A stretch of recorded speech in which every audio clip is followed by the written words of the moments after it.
Welcome to another weekend here on the platform. My name is Sam Omatseye.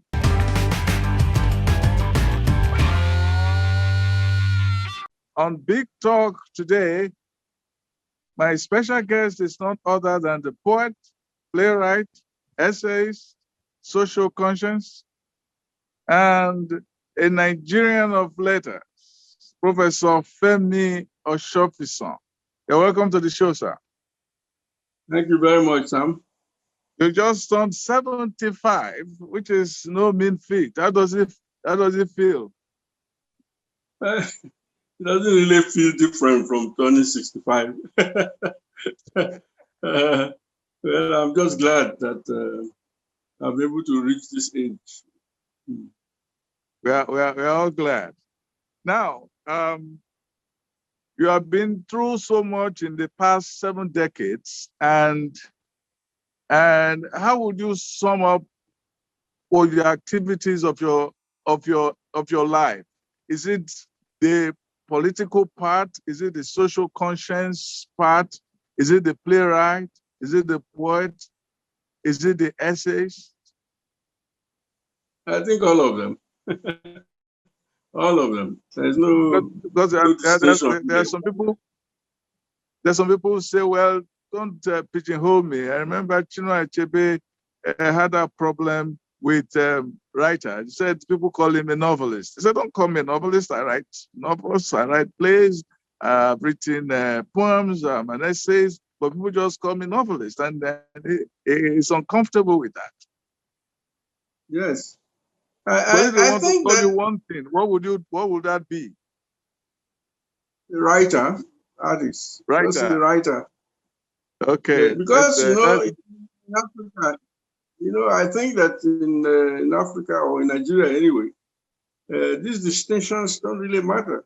You find that when somebody writes, he will probably write poetry today, write fiction tomorrow, go to the plays tomorrow. I mean, it's the artist, it's the comprehensive whole here. I think this pigeonhole that is from the English, European tradition, it doesn't really work here. There's nobody who will say is a poet here, and that's all. He's a poet, but you also find that he's probably a playwright too, or a musician. So I think we just say writer and artist. That's all.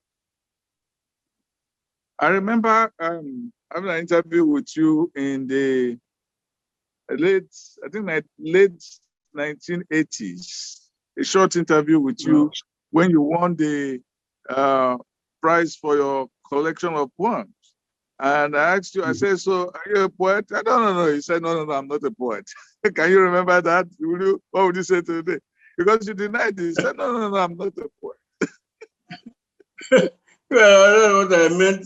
I was thinking of emphasis then, I wouldn't really call myself poet, like my friend Sundari, for example, or Jaide. These are people who express themselves in poetry most of the time. For me, for instance, my first spontaneous reaction would be through drama. When I want to express myself about things going on in the country and so on. The first point of call, the first spontaneous response from me would be a play. But when I began to write poetry, it was because I wanted to express a different part of myself, which is why it's a different name. I find the poetry is for the affective, emotional aspects. But when I'm responding to public affairs and so on, to politics, it's mostly through plays. That's what I mean. Yes, and you have done quite a ton of them in terms of plays, and people, when they remember Femi Osofisan, they tend to say, "Oh, the playwright," and so on. Sometimes they forget that you have, even as an essayist, you are also very magisterial. in your offering, especially when you have written a lot in the newspapers over the past decades and so on, which you deserve a lot of thumbs up for. Now, I want to ask you, because people say, and I asked Shoyinka this, and he expressed his own opinion. People say that this is not the age of the playwright or the poet, but this is the age of the novelist. What would you say to that? Well, in fact, some people also say it's not the age of the novelist, because nowadays the most loved form is the film, the cinema. Yes. And in fact, because of that, because of the social media and all that, people tend to pay less attention to reading, to the prose form and so on. So, but I think it's just a passing phase. There have been phases when the television started. For example, people said plays will die. Nobody will go to the theater again. But people are still going to the theater today. Yes. So different. There's a phase. Who knows what will come tomorrow? Now we have audio tips, audio books, things like that. Yes. So I think I think the whole human being is capable of all of these, consuming all of these forms, and we are not all the same. We have different temperaments and so on. So some people will keep to the novel, some people will keep to television, some people will still come to the theater. That's it. That's my own view of it. I read in the newspapers a few years ago that even in the UK, that the theater was a bigger economy than the football league, and it stunned me when I read it. But this was documented that the theater was bigger than the football league. Is there any way you are a master of the theater? Is there anything we can do about Nigerian theater to make it more popular, more mass-oriented than we have made it? Is it a factor of money, or is it a factor of interest, or a factor of elite neglect? Well, I would say all of that, because if you take Britain, for example, certain all kinds of structures have been created to support the arts. The Arts Council, for example, the lottery. Artists can easily apply for grants and then put on their shows. Also, there are buildings, venues for putting up the shows. You have theaters that have been built and so on. If you take Nigeria, for example, how many theaters really do we have that people can go and show their plays? Who will give you a loan to do a play? In Nigeria, even to shoot a film has become a problem. It's passed quite a long time ago to give this kind of support, but it's never been activated. So in spite of what we gain from those countries, that they pay a lot of attention to their cultural development, to the cultural activities. They don't just leave it to chance. But here we do that in spite of the abundance, of cultural activities. There's no real support, So that if we could do that, we see the development, almost an explosion in cultural activities, which will then take people to come and watch and so on. For instance, even the school curriculum, abroad, you find that small children are already being taken to theaters, to museums, to concerts, as they grow up, part of their, but here you won't do that. If you don't see anybody, they think you are wasting your time and so on.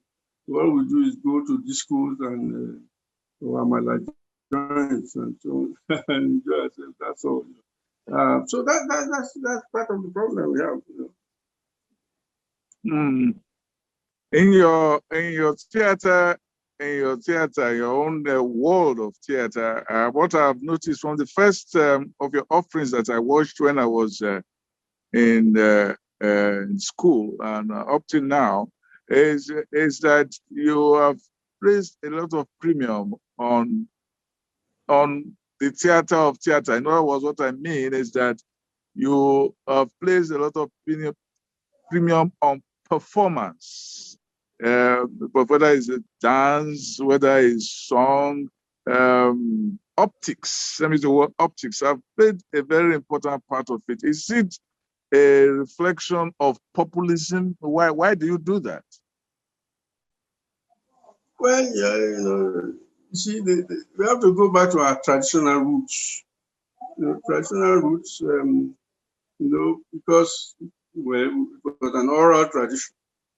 And so, performance was very much a way of expressing ourselves. And performance, when you're talking about performance, you're talking about music, dance, yes, song, things like that, Unfortunately, what we inherited from the white people when they came was that it was just dialogue. That theater was just dialogue. And not only dialogue, but written dialogue. And because they didn't find that here, they said we didn't have any theater. We didn't have culture, in fact. But when people got more and more enlightened, they found that no, it's not that we didn't have culture, it was just different from the one of Europe. Yes. And so, in trying to create our own theater here, one has to go back to those traditions. We call it total theater. The theater that uses music, dance, incantation, trance, all those things together. When Sonika and Ogunde, started all this. It's better now, but when we started, very few people spoke English. They didn't really understand English very much. Nowadays, yes, we have and so to communicate with them, we had to use non-verbal means too, bring in music and dance and so on, spectacle, costuming and all that. So this is why, when I was writing, trying to create what we call an African theater, it's a modern African theater. We had to, have recourse to all the features of our own traditional theaters, fables, folklore, all that. So that's why, and you find that that's very entertaining theater too. So it's not just writing. You want to communicate with the audience. So you have all these things that they are already used to in our traditional culture. One of your plays that really dramatizes it for me is the one on the women, which actually is derived from Euripides, Trojan women. If you watch those plays and if you've seen those plays performed, you will see that one of the things you have done is to actually reify the Yoruba culture, looking at the war, the 19th century war, the Yoruba war, 19th century war, and you have made the optics of the Yoruba experience more visible than what Euripides did in his own offering. So what does that tell about the effort to domesticate a Western work? Well, you will find that I do a lot of this because usually I'm commissioned. I get a lot of commissions to do this, write the black version, so the African version. Okay. And so that was important to me. What's the African part of it? So and so when I take these primary works, I try to find the equivalent, in Nigerian life, with women of who it wasn't difficult at all, because we also had a very similar one, Trojan War. Yeah. So it was quite interesting to do that. And then it's important for us because many of us have forgotten our history. Don't forget that, until quite last year or something, history was abolished in the syllabus. Yes. So people, how do you bring up people who don't know their own history? How do you develop a country where people don't know their own history? We have problems, most of the young ones now, the age which we were then, have grown up only during the military years. They have no other, experience beyond that. The years of looting, of barbarity, of harshness, and so on. And that's all they know.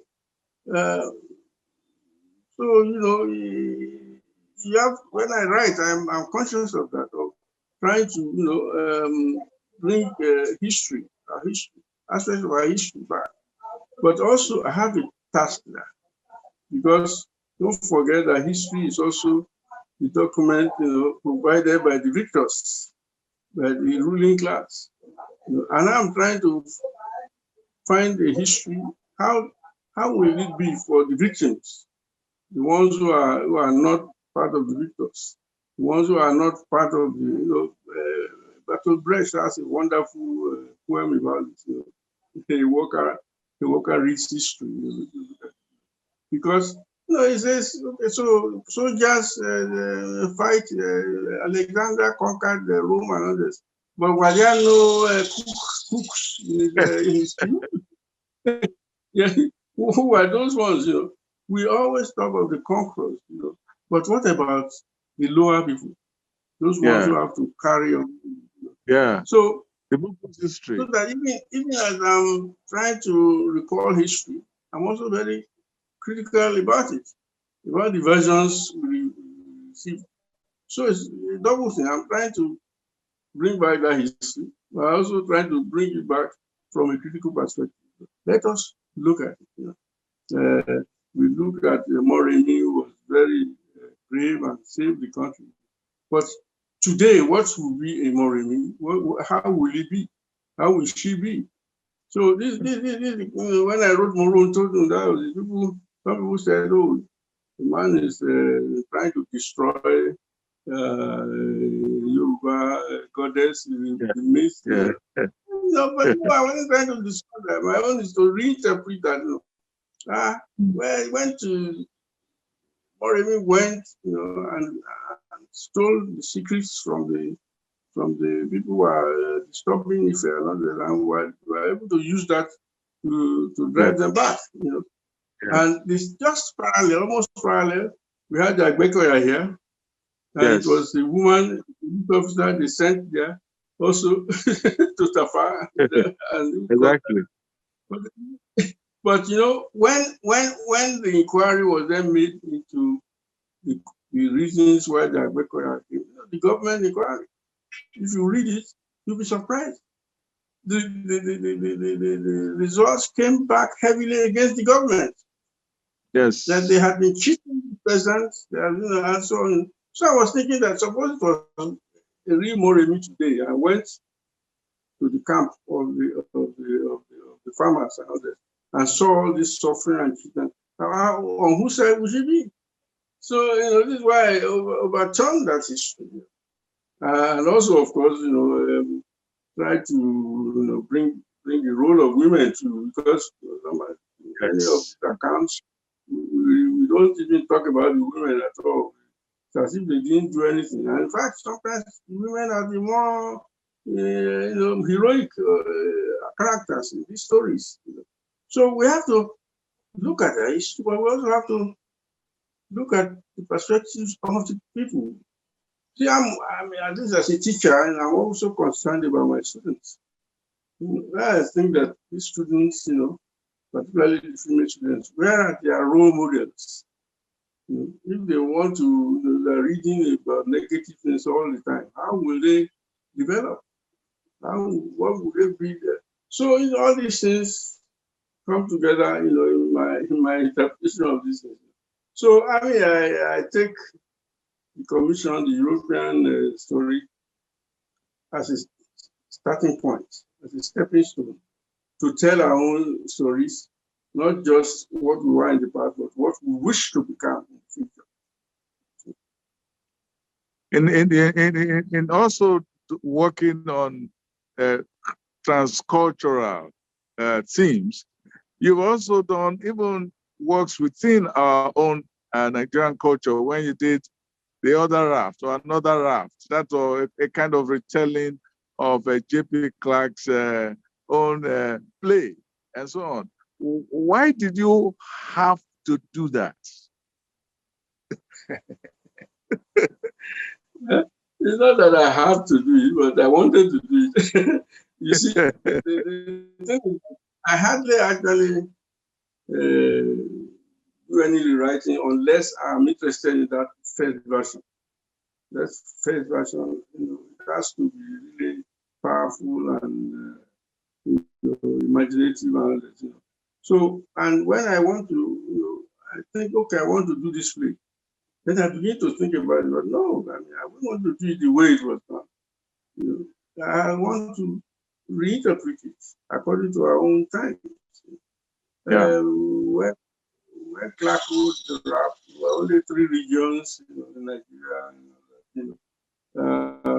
But by the time I was writing Another Rap, we had become 32 or I don't even know how many regions now.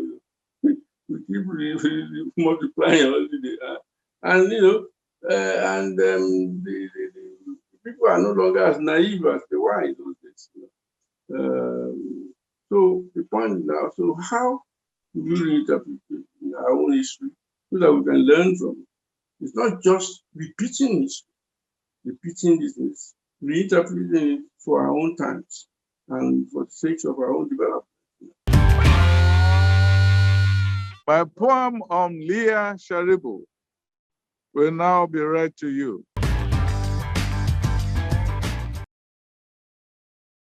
It may seem we have forgotten you, but even those who would not save you have no peace.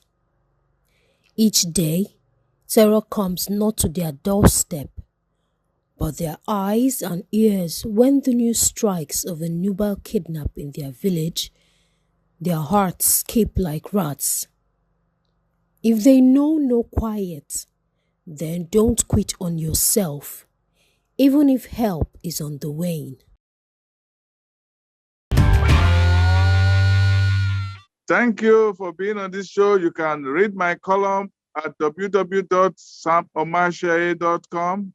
And until next time, be good.